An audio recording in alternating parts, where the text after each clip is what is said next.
চলেন আজকে একটি শুটকির ভর্তা বানাই। পেঁয়াজ, রসুন, কাঁচামরিচ ভালোভাবে ভেজে নিলাম।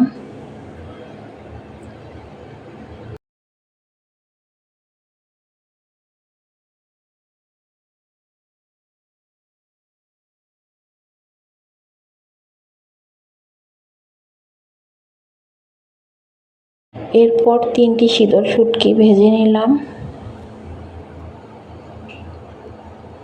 সব কিছু একসাথে রেডি করে নিলাম। চলেন এবার পাটায় বেটে নিই।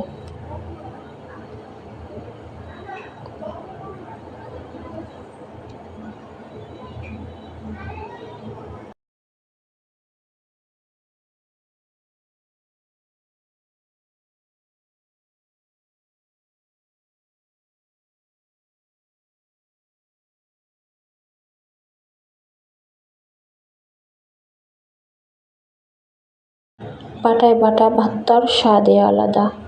চলেন দেখে নিই আমাদের ভর্তা রেডি। আজকে এ পর্যন্ত, ভালো থাকবেন সবাই।